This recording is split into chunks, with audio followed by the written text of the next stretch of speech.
محترم پیارے بھائیوں، آپ کو بے شمار اسلامی بھائی ایسے ملیں گے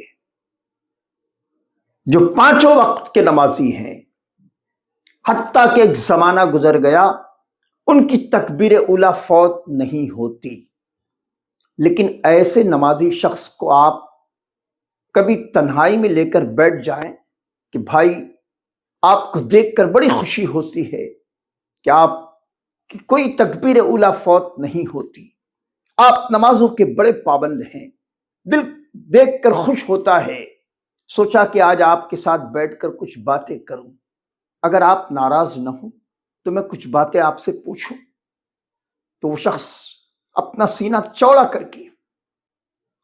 کہتا ہاں ہاں ضرور پوچھیں۔ اب آپ ان سے پوچھیں کہ آپ ایک زمانے سے نماز پڑھ رہے ہیں، میرا اپنا غالب گمان تو یہ ہے کہ جب سے آپ پر نماز فرض ہوئی ہے میرا وجدان یہ کہتا ہے کہ آپ کی کوئی نماز قضا نہیں ہوئی ہوگی۔ تو وہ شخص کہتا ہاں ہاں بے شک آپ نے بالکل سچ فرمایا، میری جب سے نماز مجھ پر فرض ہوئی ہے آج تک میری کوئی نماز قضا نہیں ہے۔ اب آپ ان سے پوچھیں کہ بھائی اگر ناراض نہ ہو تو ایک بات پوچھتا ہوں، نماز میں واجبات کتنے ہیں پتہ ہے؟ خاموش۔ برسہ برس سے نماز پڑھ رہے ہیں لیکن نماز میں واجبات کتنے ہیں پتہ نہیں، نماز میں سجدہ سہو کن چیزوں کے چھوٹنے پر واجب ہوتا ہے نہیں پتہ۔ امام صاحب نماز پڑھا رہے ہیں، ہم امام صاحب کی اقتداء میں نماز پڑھ رہے ہیں،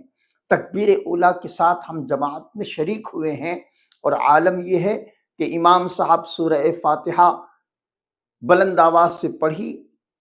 ہم کو یاد ہے ہمارے بھی لب ہل رہے ہیں، ہم بھی سورہ فاتحہ امام صاحب کے پیچھے پیچھے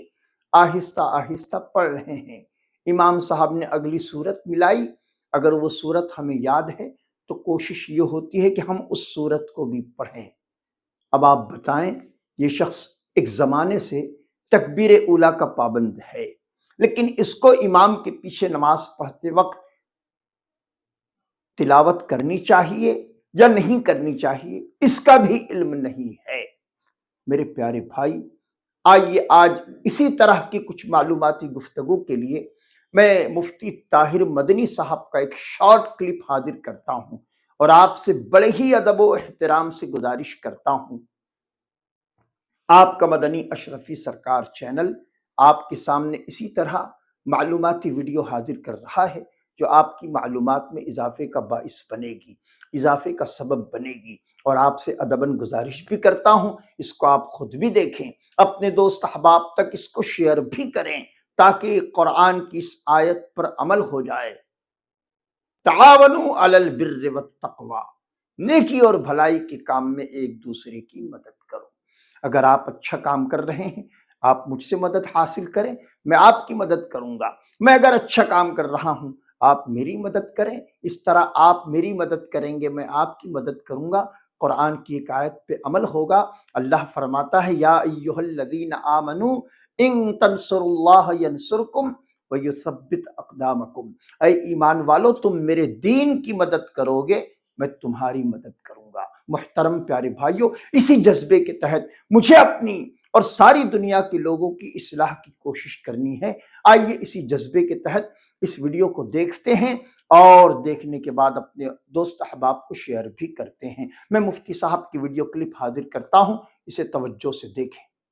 سورہ فاتحہ اور سورت کے درمیان فاصلہ نہیں ہونا چاہیے، فاصلہ ہوگا تو سجدہ سہو لازم ہو جائے گا۔ فاصلے کا مطلب اجنبی فاصلہ، الحمد کے بعد ہم آمین بولتے ہیں، یہ اجنبی فاصلہ نہیں ہے۔ سورت شروع کرنے سے پہلے بسم اللہ پڑھتے ہیں، یہ اجنبی فاصلہ نہیں ہے۔ لیکن الحمد ختم ہوئی، اب یہ سورت سلیکٹ کرنے کے لیے خاموش ہو گئے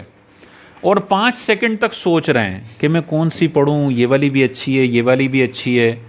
اگر 3 سبحان اللہ کی مقدار کا فاصلہ الحمد اور سورت کے درمیان آ گیا تو سجدہ سہو لازم ہو جاتا ہے۔ تو الحمد ختم کرنے کے بعد فوری آپ نے جو سورت اچھی ذہن میں آ رہی ہے پہلے پلاننگ کر لیں، اس حساب سے پڑھیں، فاصلہ نہیں ہونا چاہیے۔ اسی طرح سورت الحمد کے بعد سورت ملا لی، سورت ملانے کے بعد جب سورت ختم ہوگی تو فوراً رکوع کرنا ہے، یہاں بھی فاصلہ نہیں ہونا چاہیے۔ تو یہ نہیں کہ جیسے آپ نے 3 رکعتیں پڑھ لی ہیں تین آیتیں پڑھ لی ہیں، اب چوتھی آیت آپ بھول گئے، ٹھیک ہے، آپ انا انزلناہ فی لیلۃ القدر وما ادراک ما لیلۃ القدر لیلۃ القدر خیر من الف شہر، یہاں تک پڑھ کے بھول گئے۔ اب آپ سوچ رہے ہیں کہ کیا کروں، 3 سبحان اللہ کی مقدار کا وقفہ ہوا، پھر آپ نے کہا ابھی چھوڑو یار، یاد نہیں ہے، جتنی ضروری تھی اتنی تو کر لی، اب میں رکوع میں چلا جاتا ہوں۔ تو یہ دیکھیں، رکوع اور سورت کے درمیان 3 سبحان اللہ کی مقدار کا فاصلہ آ گیا تو سجدہ سہو لازم ہو جائے گا۔ تو اگر سورت بھول جاتے ہیں درمیان میں اور آپ 3 آیتیں پڑھ چکے ہیں تو 3 سبحان اللہ کی مقدار انتظار کرنے سے پہلے رکوع میں چلے جائیں تاکہ آپ پہ سجدہ سہو لازم نہ ہو۔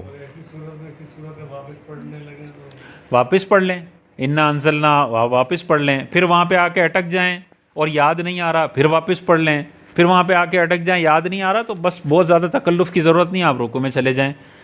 بس بھول گئے تو ٹھیک ہے، لیکن خاموش ہو جانا، ویٹ کرنا، رکوع کو ڈیلے کر دینا، یہ سجدہ سہو لازم ہو جائے گا۔